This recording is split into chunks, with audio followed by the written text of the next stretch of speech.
En fait, en creusant la littérature, on constate que le produit même censé résoudre le problème crée et perpétue également le problème qu'il prétend résoudre.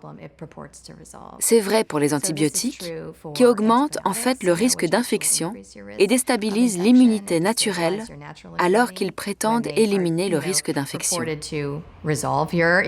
C'est vrai pour les antidépresseurs et les autres médicaments psychiatriques, dont on sait désormais qu'ils contribuent à des dépressions sur le long terme.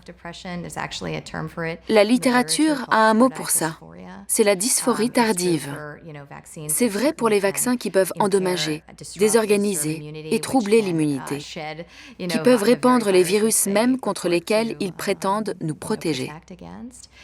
C'est même vrai pour les médicaments antiacides, qui peuvent induire un état de production d'acide plus grave et plus pathologique dès qu'on les arrête. Ce schéma reflète la tendance naturelle du corps à s'adapter.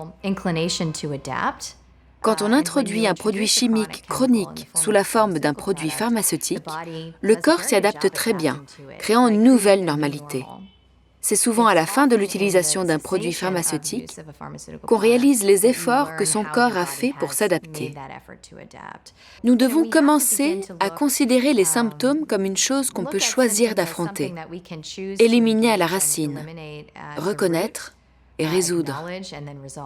L'analogie avec la médecine fonctionnelle, c'est que si on a un morceau de verre planté dans notre pied, on peut mettre un pansement dessus ou prendre du paracétamol. Mais il est plus logique de trouver comment l'extraire. Il y a différents points de vue à ce sujet, et je ne veux dicter à personne comment communiquer avec leur corps. Mais si ça vous parle, il y a un chemin. Et en fait, il est très simple. Mais le principal, c'est le changement de mentalité. Il s'agit surtout d'une foi en la présence d'une intelligence innée dans cet organisme très complexe que nous ne pouvons pas comprendre avec notre propre cerveau. On ne peut pas l'analyser totalement, et sûrement pas d'une manière suffisante pour la domestiquer. Ça fait 3 siècles que nous vivons dans une mentalité médicale qui s'est appuyée sur les travaux de Descartes, et même de Newton, et de Darwin. L'idée que nous sommes là pour commander à la nature. Nous sommes là pour la maîtriser, la dominer et la soumettre. Appliquer toujours plus de science et de technologie aux limites et échecs essentiels de la science et de la technologie.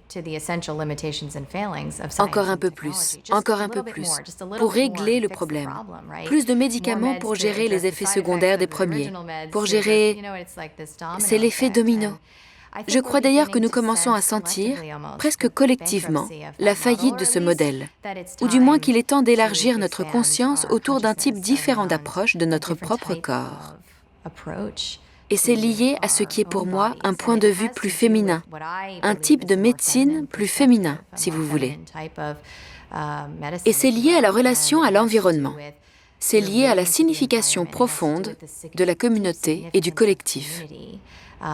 Et c'est véritablement lié à l'élimination de cette posture guerrière. Donc, on ne peut pas combattre. On ne peut pas tout combattre. Les microbes, les méchants, les terroristes, les maladies, le cancer. De bien des façons, le combat ne fait que perpétuer le problème. C'est donc quand on peut changer sa mentalité, la changer en curiosité, en un type d'énergie moins basé sur les réflexes et la réaction, que l'on commence à voir avec quoi il faut travailler.